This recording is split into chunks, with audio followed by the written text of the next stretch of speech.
अस्सलाम वालेकुम दोस्तों, स्वागत है एक बार फिर से आप सबका आपके अपने YouTube चैनल अनलिमिटेड सीखों में। दोस्तों, जैसा कि आप लोग को मालूम है कि इस टाइम पे ECR पासपोर्ट और ECNR पासपोर्ट को लेकर बहुत ज़्यादा प्रॉब्लम चल रही है, क्योंकि कुछ लोगों का इमिग्रेशन 2-4 महीने हो चुके हैं, अभी भी रुका पड़ा हुआ है।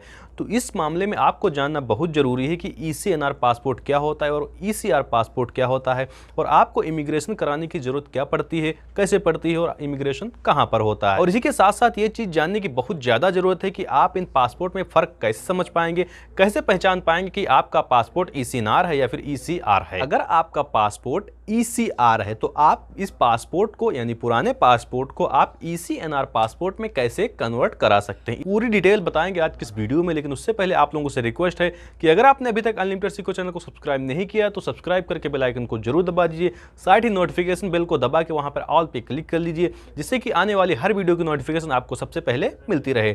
बढ़ते हैं सीधा अपडेट की तरफ। तो दोस्तों, यहां पर सबसे पहले बात कर लेते हैं ECR पासपोर्ट की। ECR पासपोर्ट का फुल फॉर्म होता है इमिग्रेशन चेक रिक्वायर्ड। और अगर इस पासपोर्ट पे आप कोई वीजा स्टाम्प करवाते हैं तो सबसे पहले आपको POE ऑफिस में विजिट करके वहां पर इमिग्रेशन क्लियरेंस से गुजरना पड़ता है। उसके बाद ही आप किसी कंट्री को जा सकते हैं, और कौन सी कंट्री को जा सकते हैं ये वीडियो में आगे बताऊंगा। अब दोस्तों, बात कर लेते हैं कि ECNR का क्या मतलब है। ECNR का फुल फॉर्म होता है इमिग्रेशन चेक नॉट रिक्वायर्ड। अब दोस्तों, अगर आप इस पासपोर्ट पे कोई भी वीजा स्टाम्प करवाते हैं, सिंपली मैं फिर एक बार आपको क्लियर कर देता हूं कि यहां पर कोई भी कंट्री का वीजा की यानी कि सिर्फ 18 कंट्रीज हैं जिनका जिक्र मैं वीडियो में आगे करूंगा। इन 18 कंट्रीज का अगर आप वीजा स्टाम्प करवाते हैं, तो अगर आप ECR पासपोर्ट पे स्टाम्प करवाते हैं तो आपको POE ऑफिस में विजिट करके वहां पर इमिग्रेशन क्लियरेंस के दौर से गुजरना पड़ेगा। लेकिन आप अगर ECNR पासपोर्ट पे इन 18 कंट्रीज का वीजा स्टाम्प करवाते हैं तो आपको किसी भी क्लियरेंस से गुजरना नहीं पड़ेगा, आपको सिंपली वीजा स्टाम्प करवाना है और टिकट करवा के चले आना है।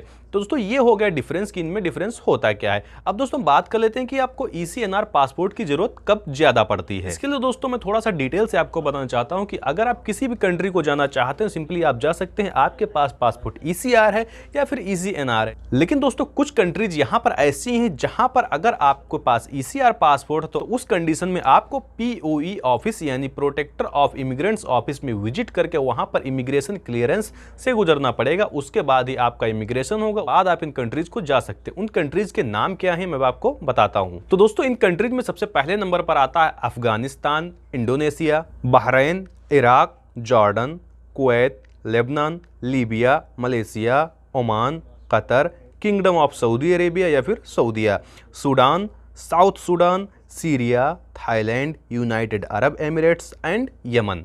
तो दोस्तों, अगर आप इन कंट्रीज को जाना चाहते हैं और आपका पासपोर्ट ECR हो और जब इन कंट्रीज का आप वीजा स्टाम्प करवाएंगे तो सबसे पहले आपको इमिग्रेशन क्लियरेंस से गुजरना पड़ेगा। उसी के बाद में आप यहां का वीजा लगवा के इन कंट्रीज को ट्रेवल कर सकते हैं। अब दोस्तों, बात कर लेते हैं कि अगर आपका पासपोर्ट ECR है तो आप इस पासपोर्ट को यानी पुराने पासपोर्ट को आप ECNR पासपोर्ट में कैसे कन्वर्ट करा सकते हैं। इसके लिए प्रोसेस बहुत ही सिंपल है, लेकिन आपको थोड़ा सा ध्यान से समझने की जरूरत है। दोस्तों, यहां पर कुछ कंडीशन रखी गई है, लेकिन सबसे पहले नंबर पर कंडीशन ये आती है कि जो 18 कंट्रीज मैंने आपको बताई हैं, इन 18 कंट्रीज में से सिंपली 3 साल का वर्क एक्सपीरियंस अगर आपके पास है तो आपके पास राइट है कि आप अपने पासपोर्ट को ECR से ECNR में कन्वर्ट करा सकते हैं। अगर आप उन 18 कंट्रीज की बात करें तो वही 18 कंट्रीज जो मैंने अभी आपको बताई थी। लेकिन यहां पर एक बात क्लियर करने की जरूरत है कि अगर आप लोग सोच रहे हैं कि आप लगातार 3 साल इन कंट्रीज में वर्क करें उसके बाद आप करवा सकते हैं, तो ऐसा नहीं। आपने चाहे 3-3 महीने करके इन कंट्रीज में गुजारे हैं या फिर 6-6 महीने करके इन कंट्रीज में गुजारे हैं, कैसे भी हो, लेकिन आपका जो वर्क टाइम है वहां पर 3 साल का पूरा होने के बाद आपका राइट बन जाता है कि आप एक ECR पासपोर्ट के बदले एक ECNR पासपोर्ट के लिए अप्लाई कर सकते हैं। अब दोस्तों, यहां पर दूसरी कंडीशन की बात करें तो अगर आप पहली कंडीशन के क्राइटेरिया को फुलफिल नहीं करते हैं तो सबसे पहले आपको जरूरत पड़ेगी एक 10th की मार्कशीट या फिर उसके ऊपर का कोई भी सर्टिफिकेट। यहां पर अगर आपके पास 10th की मार्कशीट नहीं है तो उसके ऊपर किसी भी क्लास की मार्कशीट होगी या फिर किसी डिप्लोमा का एक सर्टिफिकेट चाहिए आपको आपके ECR पासपोर्ट को ECNR पासपोर्ट में कन्वर्ट करने के लिए। अगर दोस्तों आप इसकी प्रोसेस की बात करें तो सबसे पहले आपको इंडियन पासपोर्ट ऑफिस में एक अपॉइंटमेंट बुक करनी पड़ेगी। उसके बाद उस डेट को आपको पासपोर्ट ऑफिस में विजिट करना पड़ेगा। जाएगा।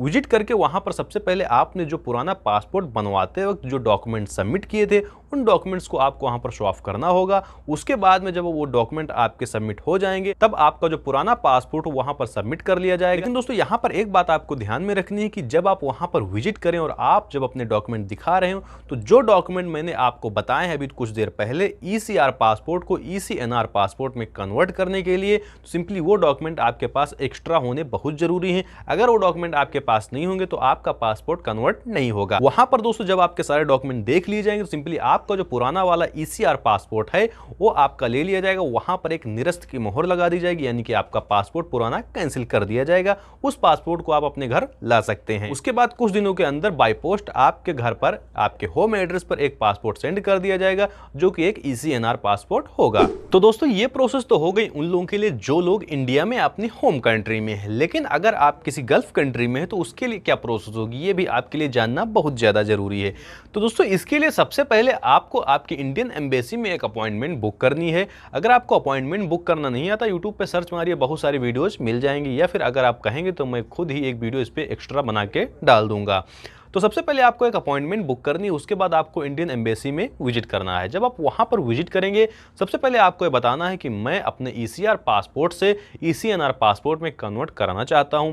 वहां पर आपको बोलेंगे कि आपको इस कंट्री में कितना टाइम हुआ है। सिंपली आपको 3 साल का टाइम होना, कंप्लीट होना बहुत जरूरी है। अगर आपका 3 साल कंप्लीट नहीं हुआ है तो आप सिर्फ एक ही माध्यम से करा सकते हैं, वो है आपके सर्टिफिकेट। लेकिन जाहिर सी बात है अगर आप किसी गल्फ कंट्री में हैं तो आपके पास सर्टिफिकेट अवेलेबल नहीं होंगे।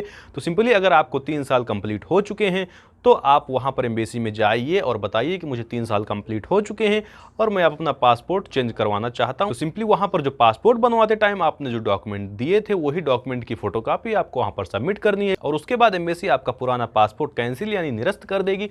उसके कुछ दिन के बाद आपको एम्बेसी के द्वारा एक पासपोर्ट जारी कर दिया जाएगा जो कि आपका ECNR पासपोर्ट होगा। दोस्तों पूरी प्रोसेस आपको स्टेप बाय स्टेप मैंने इस वीडियो में बता दी। आई होप वीडियो आपको पसंद आई होगी। वीडियो पसंद आई तो वीडियो को लाइक कीजिए, चैनल पर नए चैनल को सब्सक्राइब करके बेल आइकन को जरूर दबा दीजिए क्योंकि ऐसी यूजफुल वीडियोज यहाँ पर आपको मिलती रहती हैं। मिलते हैं आपको अगली वीडियो में किसी अगले टॉपिक के साथ। अगर आपका कोई सवाल है कमेंट का सेक्शन खुला हुआ है।